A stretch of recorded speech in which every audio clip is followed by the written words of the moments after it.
Treatment of PIH. Definitive treatment of preeclampsia is delivery.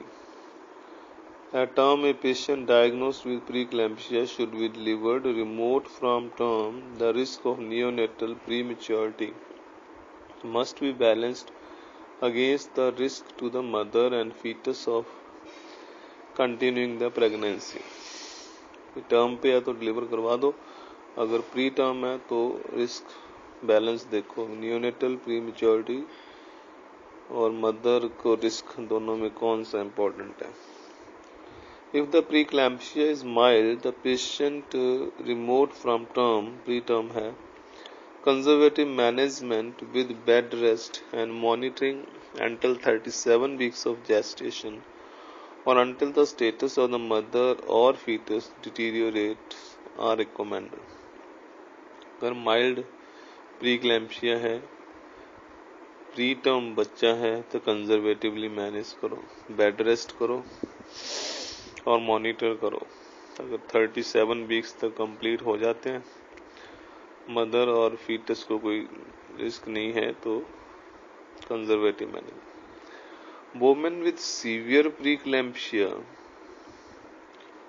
should be delivered regardless of gestational age. अगर प्रीक्लैम्पसिया ज्यादा है तो बच्चे को छोड़ो जी, डिलीवर करवाओ. सीवियर प्रीक्लैम्पसिया का मतलब प्रोटीन यूरिया 24 आवर में मोर देन 5 ग्राम है, ऑलिग यूरिया है, पल्मोनरी एडीमा है, abnormal liver function, right upper quadrant pen हो रहा है, सेरिब्रल डिस्टर्बेंसेस, इरिटेशन, हेडेक वगैरह अगर हो, फोटोफोबिया, थ्रोम्बोसाइटोपिनिया, प्लेटलेट काउंट कम हो रही है, ये सीवियर प्रीक्लैम्पसिया के साइन है. प्लेटलेट काउंट कम हो, ऑलिग यूरिया हो, पल्मोनरी एडीमा के साइन हो, प्रोटीन यूरिया मोर देन 5 ग्राम हो, LFT डिरेंज हो गए, एलिवेटेड लिवर एंजाइम हो जाए, मतलब हेल्प सिंड्रोम वाले, और राइट अपर क्वाड्रेंट पेन हो, और पेशेंट के अंदर CNS साइन सिम्टम आने शुरू हो जाए, सेरिब्रल डिस्टर्बेंसेस हो, तो इमीडिएटली डिलीवर करवाओ. Expectant management for 48 hours to allow corticosteroid administration to hasten fetal lung maturity is acceptable prior to delivery. Severe preeclampsia तो ज्यादा से ज्यादा 48 आवर आप स्टीरॉयड का इंजेक्शन लगा के वेट करना चाहते हो तो कर सकते हो. Magnesium sulphate is administered for seizure prophylaxis. Anticonvulsant effect is at the N-methyl MD aspartate receptors सेंट्रली. मैग्नीशियम सल्फेट है वो CNS के अंदर N-methyl MD aspartate रिसेप्टर जो होते हैं वहां पे एक्ट करते हैं. Other beneficial effects include a decrease in systemic vascular resistance and increase in the cardiac index. एक तो जो NMDA रिसेप्टर पे एक्ट करता है, दूसरा सिस्टेमिक वास्कुलर रेजिस्टेंस को कम करता है, कार्डियक इंडेक्स को बढ़ाता है. Preeclamptic patient with blood pressure greater than 160 to 170 mm mercury systolic or greater than 105 to 110 mm mercury diastolic will require antihypertensive therapy. Systolic 160 160 से 70 से ऊपर हो, डायस्टोलिक 105 110 से ऊपर हो, तो एंटीहाइपरटेंसिव थेरेपी देनी है. The goal of the therapy is to achieve a blood pressure between 140 and 150 mm systolic and 90 and 105 mm mercury diastolic. Lower blood pressure could compromise uteroplacental perfusion.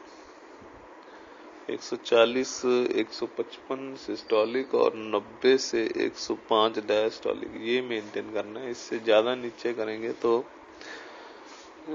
Utero circulation low हो जाएगी. Hydralazine, labetalol, nifedipine are all effective antihypertensive in this patient. Refractory hypertension may necessitate a continuous infusion of an antihypertensive.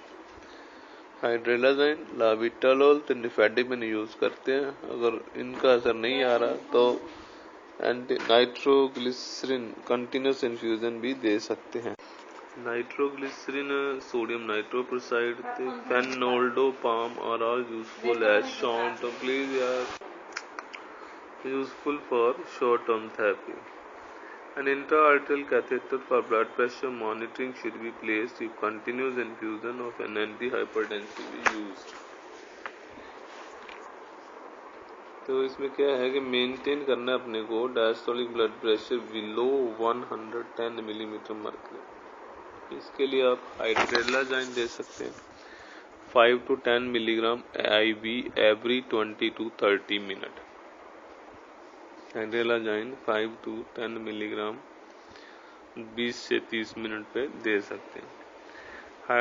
हाइड्रोलाजाइन 5 to 20 milligram per hour IV as a continuous infusion following administration of 5 milligram IV। 5 milligram IV देने के बाद आप 1 घंटे में 5 से 20 milligram per our के हिसाब से इन्फ्यूजन लगा सकते हैं। हाइड्रोलाजाइन का ट्रेड नेम देखना पड़ेगा। लाविटालोल 50 मिलीग्राम IV और 100 मिलीग्राम पर ओरल। दूसरी ड्रग है लाविटालोल 100 मिलीग्राम ओरल दे सकते हैं या 50 milligram IV। Labetalol 20 to 160 milligram per hour as a continuous infusion. 50 milligram देने के बाद इसका मतलब 20 to 160 मिलीग्राम पर आवर के हिसाब से इन्फ्यूजन लगा सकते हैं। Nitroglycerin 10 microgram per minute IV। Nitroglycerin देनी है 10 माइक्रोग्राम पर मिनट का मतलब 60 मिनट में हो गई 600 माइक्रोग्राम 1 घंटे में। 10 माइक्रोग्राम पर मिनट देनी है IV titrated to the response. या नाइट्रोप्रोसाइड दे सकते हैं 0.25 microgram per kg per minute. 0.25 microgram per kg per minute मतलब 100 केजी की हुई तो 25 माइक्रोग्राम हो गया पर मिनट। 100 केजी की फीमेल के अंदर 25 माइक्रोग्राम देने पर मिनट देने। ये भी titrated to response.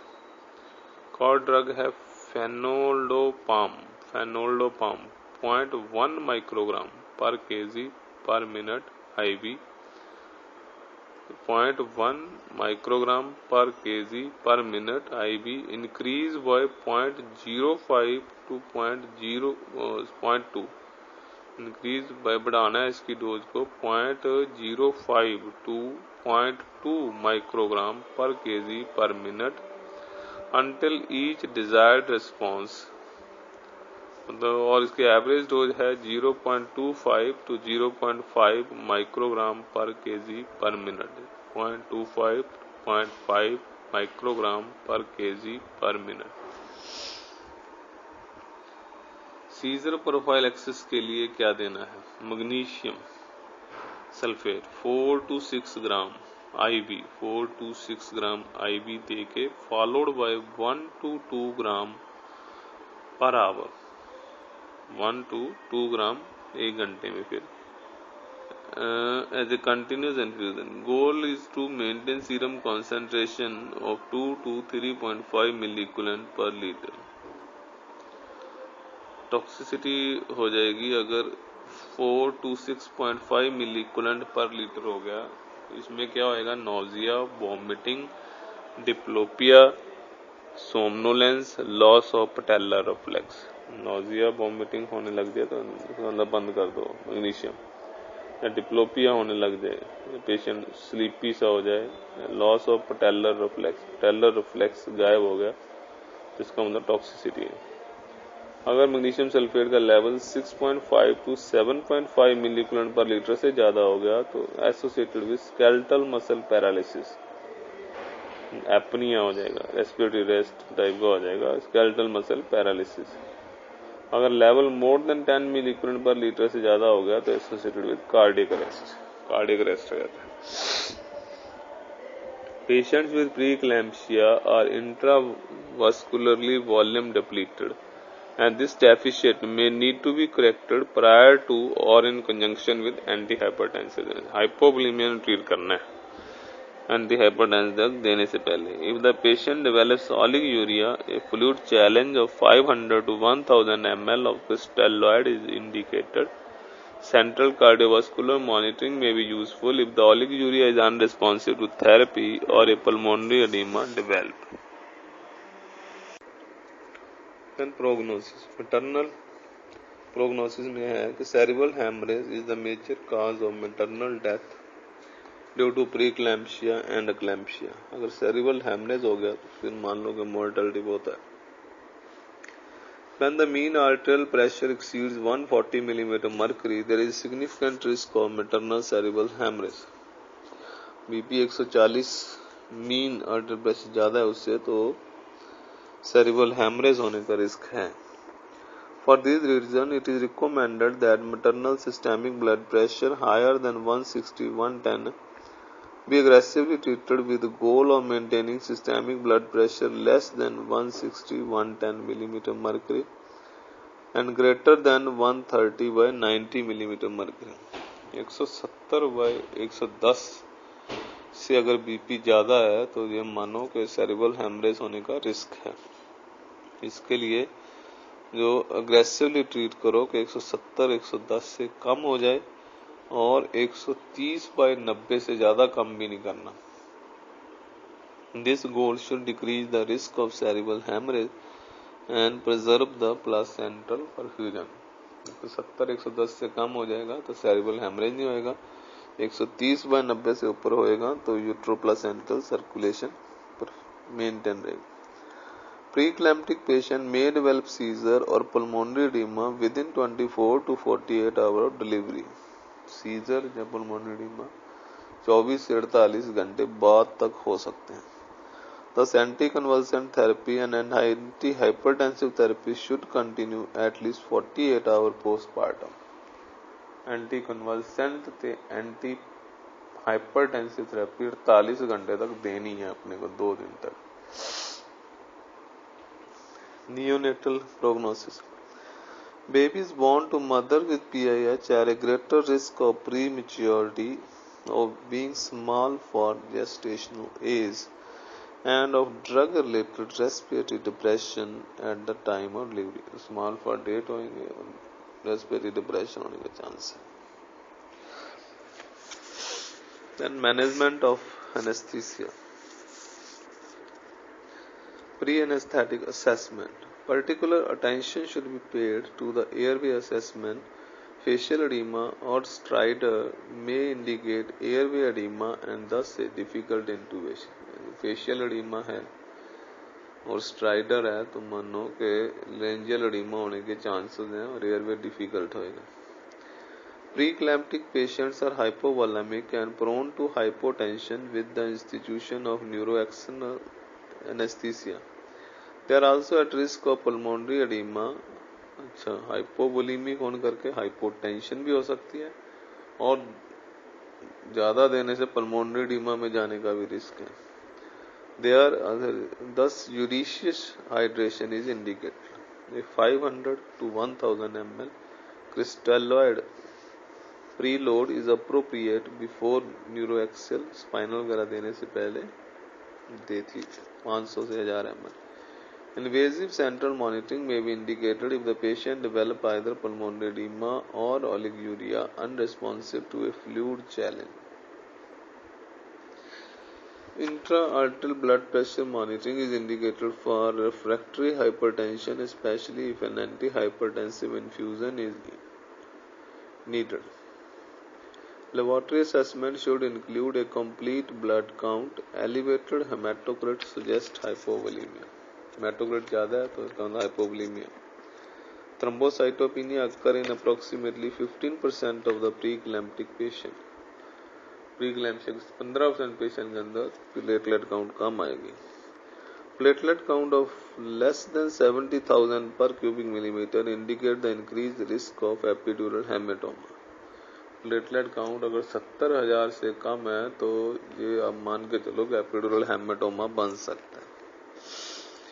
A test of platelet function is useful in evaluating the patient's eligibility for regional anesthesia if the platelet count is in the range of 70,000 to 1 lakh per cubic millimeter.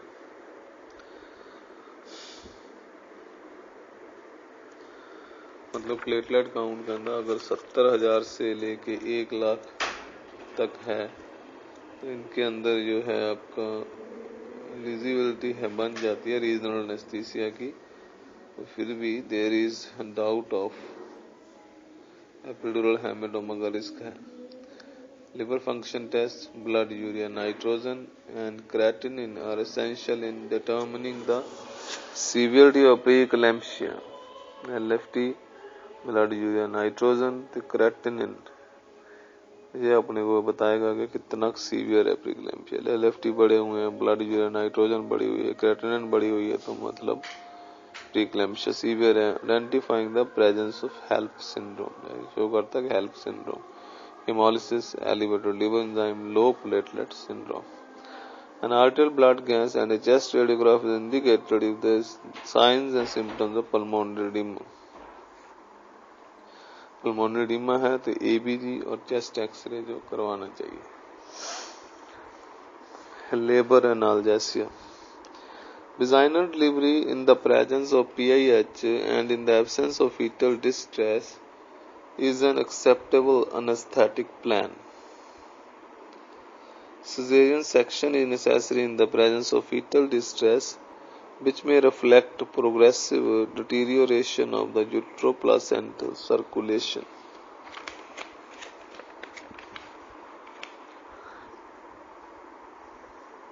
Regardless of the choice of anesthetic technique, it is important to continue fetal heart rate monitoring until the start of surgery, especially if fetal distress is present. Epidural analgesia is a preferred technique for labor analgesia if not contraindicated. Epidural analgesia reduces the maternal catecholamine levels and can facilitate the blood pressure control in labor.